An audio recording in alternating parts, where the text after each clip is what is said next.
Welcome into Duval Daily, presented by GenJag.com. I'm Jordan Lugo. Thanks so much for tuning in here today, Tuesday, February 20th. Franchise tag window is set to open today. We talked about all the ramifications of that yesterday, so you can go check that out. But today, we're going to take a look at the Jaguars wide receiver position. You know, the Jaguars have the Calvin Ridley situation going on, which we did touch on yesterday. If they can't figure out a new contract for him, after the new league year starts, or get it kind of squared away prior to the new league year starting and then ink it afterwards, so they only have to give up a third-round pick instead of a second-round pick to the Atlanta Falcons. If they can't work out a new deal that makes sense for both sides, could Mike Evans enter the conversation for the Jaguars? Look, I always hate to talk about big-name receivers on other teams that are set to hit free agency because they rarely hit the market, and I've said that here on the show a lot. But according to Jordan Schultz of Bleacher Report, the Buccaneers and future Hall of Fame receiver Mike Evans, they are far apart on a new deal, and Schultz says that the Bucs had a soft deadline of yesterday to come to a new agreement. So now there's all sorts of chatter about, could Mike Evans actually hit free agency? We're going to talk about what that could mean for the Jaguars today if they decided to show some interest in Mike Evans. So we'll hit on that. But if you enjoy the content here, please like, subscribe, hit that notification bell. You can also check out genjag.com/shop. Pick up some new Duval gear. Our Duval football throwback available for pre-order. And today is the final day to order that. So again, go check that out, genjag.com/shop. So look, talking about Mike Evans. If the Bucs and Evans cannot figure out a new contract, Evans will be an extremely hot commodity on the free agent market, and you've already seen him tied to the Houston Texans. He's from Texas, played his college ball close to there, was at a Houston Rockets game the other night, right? Evans just turned 30 years old. He is 6'5", 230 pounds. He has recorded over 1,000 yards in all 10 of his NFL seasons. Scored at least 13 touchdowns in 3 of the last 4. He's been a model of consistency on the field for the Tampa Bay Buccaneers, despite not always having really ideal situations around him. Obviously, when Brady arrived, that was ideal. But other than that, the quarterback situation in Tampa, it hasn't been rock bottom, but it hasn't necessarily been all that either for a lot of the time he's been there. And when you talk about the skill set, again, at 6'5", 230 pounds, pterodactyl arms, he is the exact type of receiver the Jaguars could use. The exact type of receiver that Jaguars fans are rightly clamoring for.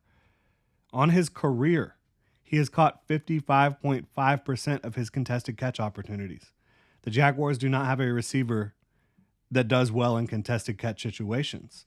And you look back throughout Trevor Lawrence's college career, he always had a big guy to target down the field.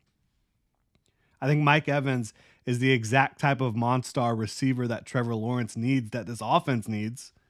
He can win at all 3 levels. He can move the chains for you, and he can put points on the board. Now, again, I still absolutely have my doubts as to the Bucs actually letting him hit the market. And then also, if he does hit the market, do the Jaguars actually pursue him? I have my doubts. I really do. And especially looking at the Houston Texans, who have a boatload of cap space and maybe a need for a true number 1 receiver. They do have some good guys, obviously. Nico Collins, Tank Dell, some other ancillary pieces that can get the job done. But if the Jaguars do decide to pursue Mike Evans and the Bucs do let him test free agency, PFF is projecting him to land a 3-year, $23 million per year deal. If I'm Doug Peterson or Trevor Lawrence or anyone in that building, I am begging Trent Baalke to get that done if it's possible. 3 years, $23 million for a guy that has been as good as Mike Evans, that fits exactly what you need, like Mike Evans does. I think that's a bargain. Again, at 30 years old, I'm fine with it. Maybe Evans is set to hit a wall soon in his career, but there's no evidence of that actually happening. He is still absolutely balling out, playing incredible football over the last several years. Even after Tom Brady left, played really good football with Baker Mayfield. I think caught 13 touchdown passes last year. So he's the exact type of player you want. And the Jaguars, look, they do have plenty of cap maneuverability. We've talked about it here on the show. There's guys that you can move on from and save a ton of money. And you talk about, well, if we move on from this guy and save this amount of money, is that makes sense in terms of value, right? So, like, let's just give Cam Robinson as an example. The Jaguars save, I believe, about $17 million if they decide to move on from Cam Robinson. They have built-in options at tackle with Anton Harrison and Walker Little. Obviously, you have two guys that can start, two guys that have started games for you. Anton Harrison's going to start next year. Walker Little going into the final year of his deal. That's a great opportunity for him to potentially make some money on a contract year and play his best football yet. Would you rather pay Cam Robinson that money or Mike Evans that money and then start Walker and Anton?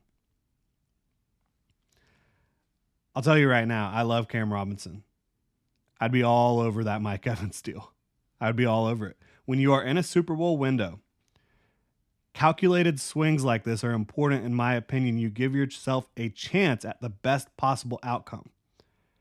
Is it a better possible outcome to have Cam Robinson or Mike Evans on your football team when you have built-in options to replace Cam Robinson? I think that it's not even a question. Now, talking about Calvin Ridley, he is a good receiver. He is a good starting receiver. Evans is a legitimate number one, a Pro Bowler, an all-pro type of guy, a guy who is going to be a Hall of Famer after he retires.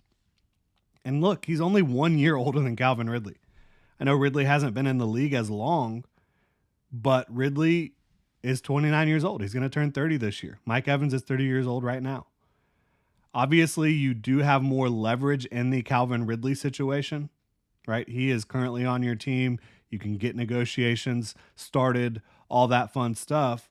But I say if Mike Evans is available, if he's going to hit the market, if you have a chance to land Mike Evans, you have got to make that happen, in my opinion. And if you don't, guess who probably will? Your division rivals, the Houston Texans. They could absolutely use a guy like Mike Evans. And if they did, if they landed Mike Evans, good luck if you're the Jacksonville Jaguars in 2024. I really do believe that. That offense was already humming. You add up talent like that to that group. Incredible. But if you get Evans in here for the Jaguars, $23 million per year, heck, I'd go higher than that. But if you're talking about $23 to $25 million per year, you're looking at a cap hit of like $10 to $11 million, maybe 12 at most. I would be all over that. Again, even at like $25 million, it is so worth it to take a calculated swing on a future Hall of Fame player who is still playing at the top of his game that gives you the exact skill set you need. A 3-level threat that will help you improve on third down, which you have been awful on third down, help you improve in the red zone, scoring points when you get into scoring range, which the Jaguars have been awful at. A guy that gives Trevor Lawrence a huge strike zone. Trevor Lawrence thrived in college with players like this. T. Higgins, who don't think he's going to hit the market. You know, the word is that the Bengals, if they can't get a deal done, will franchise tag him, keep him around for at least another year in their Super Bowl window. The Jags are in a Super Bowl window with Trevor Lawrence on a rookie deal. They need to make sure the interior of their offensive line is fortified. But I think other than that, Mike Evans, that should be priority number one if he's actually going to become available, which again, I do have my doubts about. But if he's going to hit the market, not only would it massively improve your football team if you brought him in here and improve Trevor Lawrence's chances of really leading an elite offense, but it would potentially, eliminate the Texans getting him, right? Which is the last thing you need in 2024. So we'll see how it all plays out with this wide receiver group, with this wide receiver position for the Jacksonville Jaguars. But I'm just telling y'all right now, I don't really care what the cost would be.